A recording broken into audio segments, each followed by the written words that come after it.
Salut les amis et bienvenue dans cette nouvelle vidéo consacrée à la programmation orientée objet en PHP. Dans cette vidéo, nous allons parler de la notion de variable statique, de méthode statique et de constante.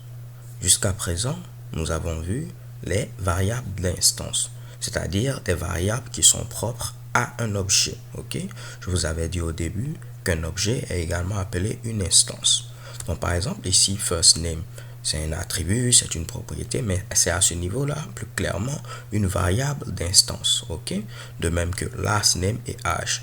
Parce qu'à chaque fois que vous allez créer un objet, chacun de ces objets aura ici son first name, son last name et son âge.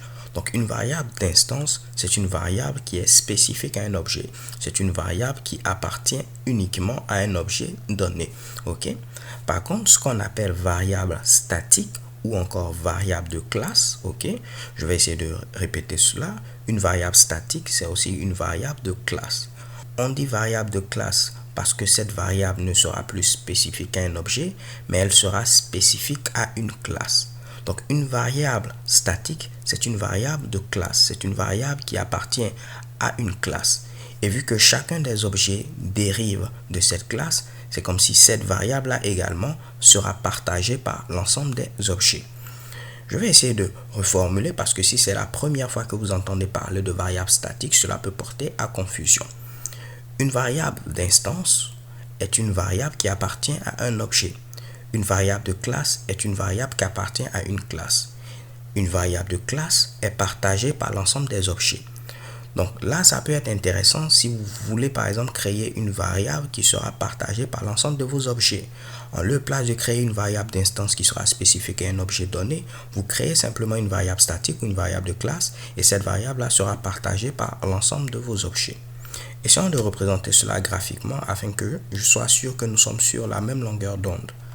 J'ai par exemple ici un objet personne X. Cet objet-là aura ici son first name, son last name et son âge, parce que ce sont toutes les trois des variables d'instance. Si je crée un autre objet personne, j'aurai ici son first name, son last name et son âge. Par contre, si j'ai une variable statique, une variable de classe, cette variable-là ne sera pas créée pour chacun des objets. Elle va être créée une seule fois pour la classe et chacun des objets va pouvoir maintenant utiliser ici cette variable-là en question.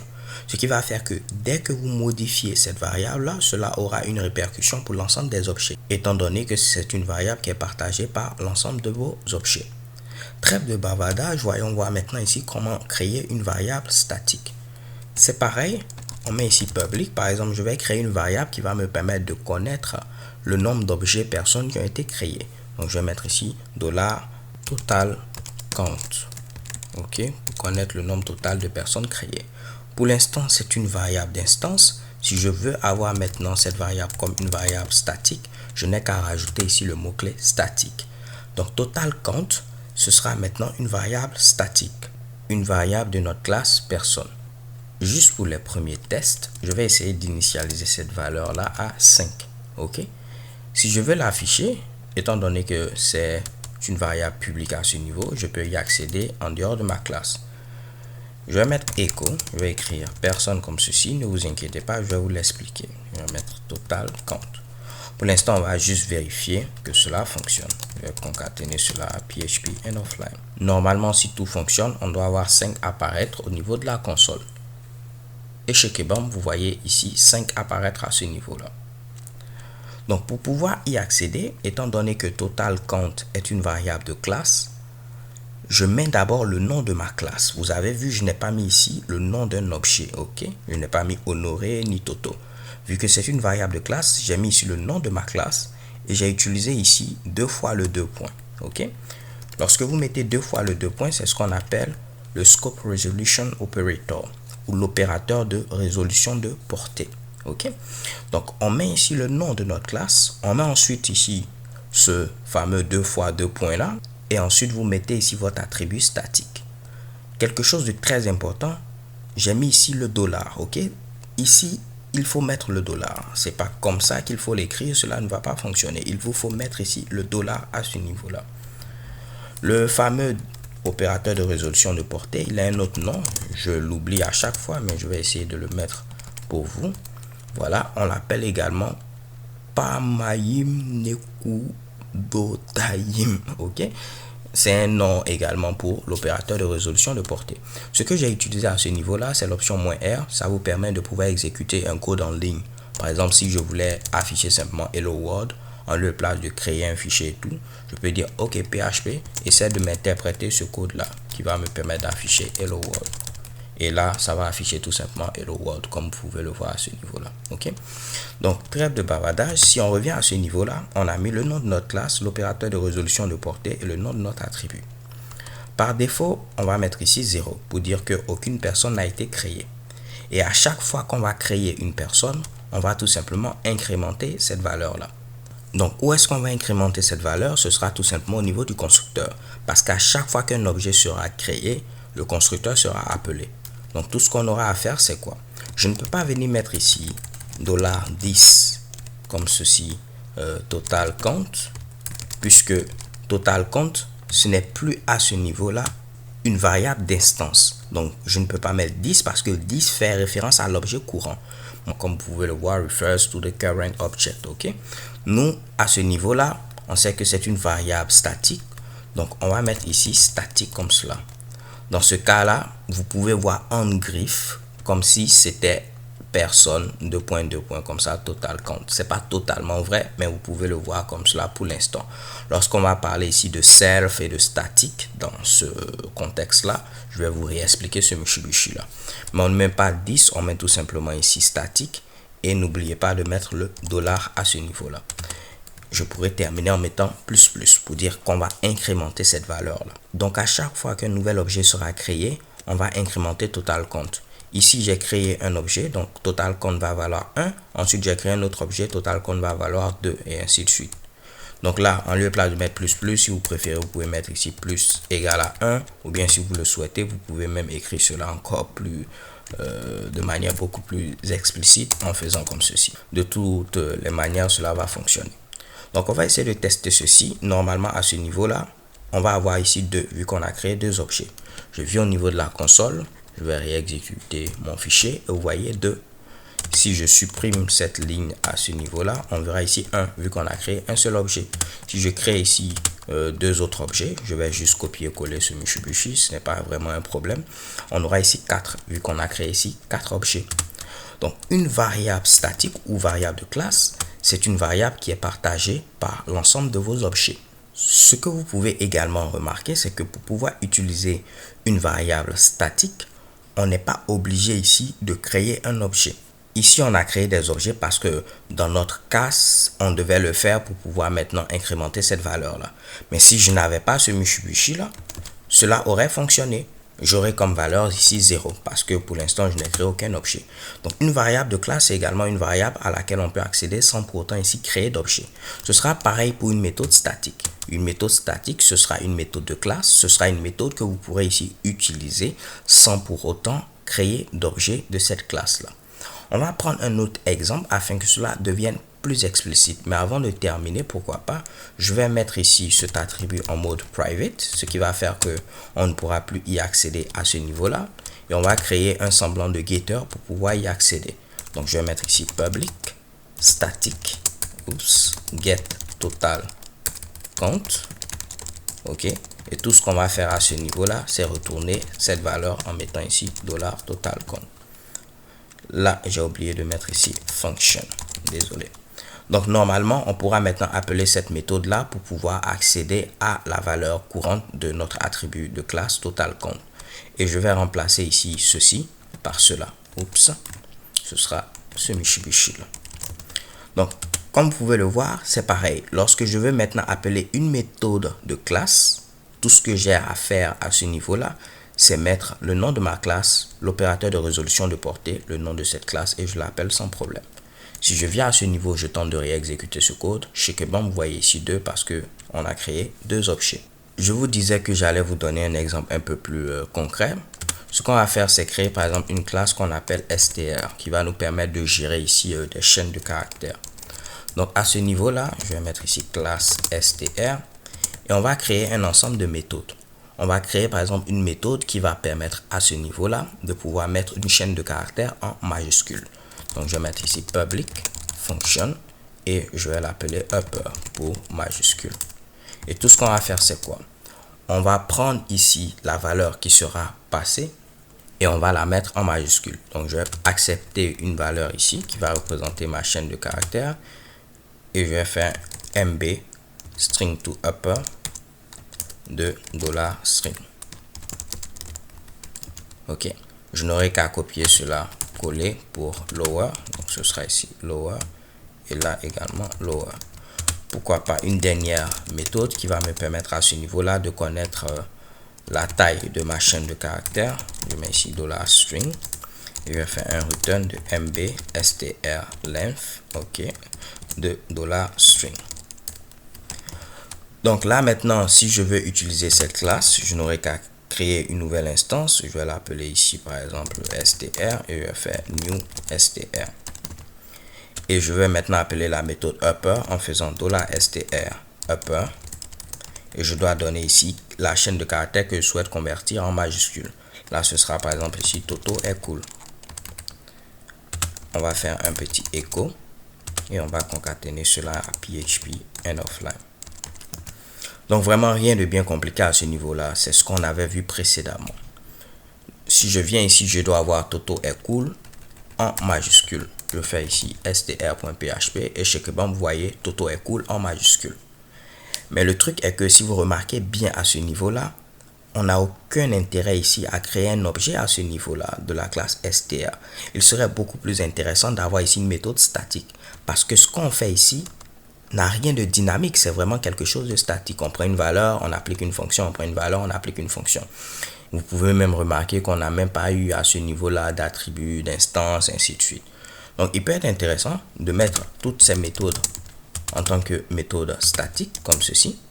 Ce qui va faire que je n'aurai plus besoin de créer d'objets de la classe str.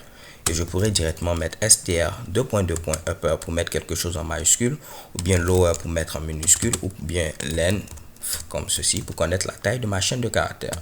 Donc, on va tester avec upper. Et si je lance l'exécution, vous voyez, shikebam, cela fonctionne. Donc les gars, j'espère que cet exemple vous a permis de voir un peu plus de manière pratique à quoi servent les méthodes statiques.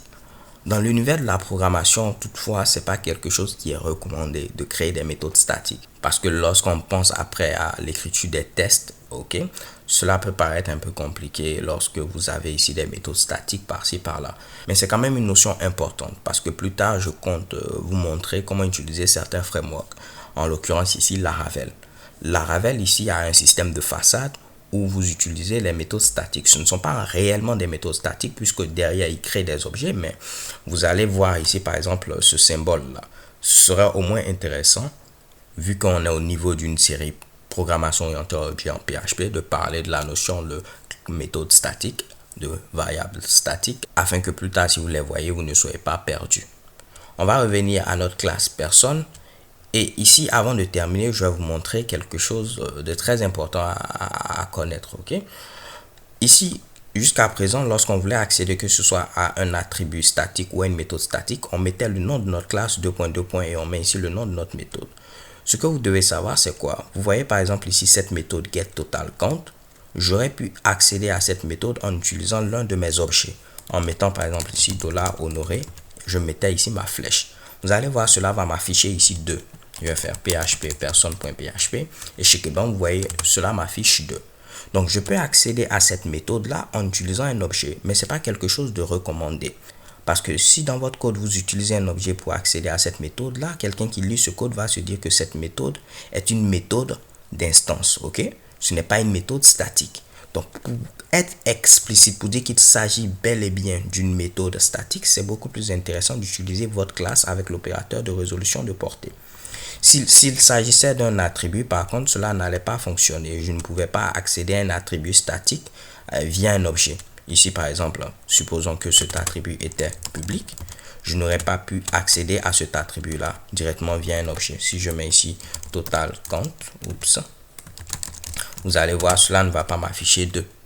J'aurai tout simplement une erreur parce qu'on me dit j'essaie d'accéder à un attribut statique avec quelque chose de non statique. Ok, mais pour les méthodes, cela fonctionne. Ne pensez pas que c'est pas parce que je n'ai pas mis le $ ici que cela ne fonctionne pas. Ok. tout simplement, si vous voulez, vous pouvez oublier ce que j'ai dit, mais ce que vous devez savoir, c'est quoi? C'est que à ce niveau-là, c'est beaucoup plus intéressant d'utiliser une classe pour pouvoir accéder, que ce soit un attribut statique ou une méthode statique, parce que cela permet de voir clairement qu'il s'agit de quelque chose de statique. On va terminer en parlant de la notion de constante, et pourquoi pas on va venir au niveau de notre classe bank account. Ok, donc on peut avoir à ce niveau par exemple des taxes fixes qui seront appliquées. Donc je peux stocker ici ces taxes là comme un attribut statique, vu que à ce niveau là ce sera spécifique à l'ensemble de mes objets, pas à un objet spécifique. Tous les comptes bancaires vont partager ici cette même taxe. Donc je peux mettre ici private static $tax, et je vais mettre comme valeur ici peut-être 0.08, un truc de ce genre là. On va commencer en mettant ce Mitsubishi en mode public. Donc si je veux y accéder, vu que c'est public, je peux venir ici, je vais essayer d'effacer ceci et je vais faire tout simplement voilà bank account $tax. Ok, et normalement je dois avoir 0.08. À ce niveau là on a deux problèmes. Le premier problème, c'est qu'on peut modifier ici les taxes, ok, alors que normalement c'est quelque chose qui ne va pas changer dans notre cas. Donc ce que vous pouvez me dire, c'est quoi? C'est que Honoré, on peut mettre par exemple cela en mode private, ce qui va faire qu'on ne pourra plus y accéder pour pouvoir le modifier à l'extérieur. Ok, là vous avez raison à 50%, on va dire, mais le problème c'est que on peut toujours modifier ce Mitsubishi là à l'intérieur de la classe. Étant donné que c'est private, on ne peut y accéder qu'à l'intérieur de la classe. Donc on peut modifier ceci à l'intérieur de notre classe sans problème. On va essayer de faire rapidement ceci. Donc là, juste pour les tests, on va pourquoi pas dire qu'à chaque fois qu'on va créer un nouvel objet, on va modifier cela pour mettre une valeur aléatoire. Ok, on va dire une valeur aléatoire entre 0 et 60 ou 0 et 10 comme cela. Donc normalement à ce niveau là, vu que il est private, je ne pourrai plus y accéder comme ceci. Donc je vais créer un semblant de getter, par exemple ici get tax. Je viens ici, je vais faire public static function get tax, et là je peux retourner tout simplement static $tax. Ok, donc normalement vous allez voir cette valeur sera modifiée, on aura une valeur aléatoire entre 0 et 10. Vous voyez 5, 9 et 3, ainsi de suite. Donc on peut toujours modifier cette valeur là. Nous, ce qu'on veut, c'est un moyen de dire que cette valeur est une constante, elle ne va pas changer. Donc à ce niveau là, en lieu et place d'utiliser ici statique, vous pouvez utiliser const pour dire tout simplement qu'il s'agit d'une constante. Et là au niveau d'une constante, il n'y a pas de dollar ainsi de suite, on met tout simplement le nom de notre constante en majuscule. Donc là je peux mettre par exemple ici taxe comme ceci. Ok, et là vous allez voir que maintenant cette valeur là, vous ne pouvez plus la modifier. Pour pouvoir y accéder, c'est pareil. En lieu et place de mettre ici taxe, vous mettez ici taxe comme ceci. Donc vous pouvez mettre statique et vous mettez ce Mitsubishi là. Là on a une erreur parce qu'on ne peut pas modifier une constante. Ok, donc il ne vous laisse pas faire ce Mitsubishi. Mais ici, si je tente d'afficher ici ma constante, vous allez voir que normalement cela va m'afficher 0.08. Je viens à ce niveau, je réexécute et chez Kebam 0.08. Ok, donc on y accède de la même manière qu'on accède à un attribut statique, simplement qu'à ce niveau là c'est une constante, ce qui revient à dire que la valeur ne va pas changer. Donc les gars, normalement c'est tout pour cette vidéo. J'espère que vous l'avez apprécié et je vous donne rendez-vous à une vidéo suivante où nous allons continuer notre exploration de la programmation orientée objet en PHP. Juste pour récapituler, une variable d'instance, c'est une variable qui est spécifique à un objet. Une variable statique, c'est une variable de classe. C'est une variable qui est partagée par l'ensemble des objets d'une classe. Une constante, c'est un peu comme un attribut statique dont la valeur ne va pas changer. Et au niveau ici des attributs statiques, tout ce qu'on avait vu en termes de modificateurs d'accès, c'est quasiment la même chose. Private, on ne pourra y accéder qu'à l'intérieur de la classe. Public, on pourra y accéder partout. Protected, on pourra y accéder que ce soit au niveau de cette classe, mais au niveau également des classes filles. So thank you guys for watching. Don't forget to subscribe and have a nice day. Peace.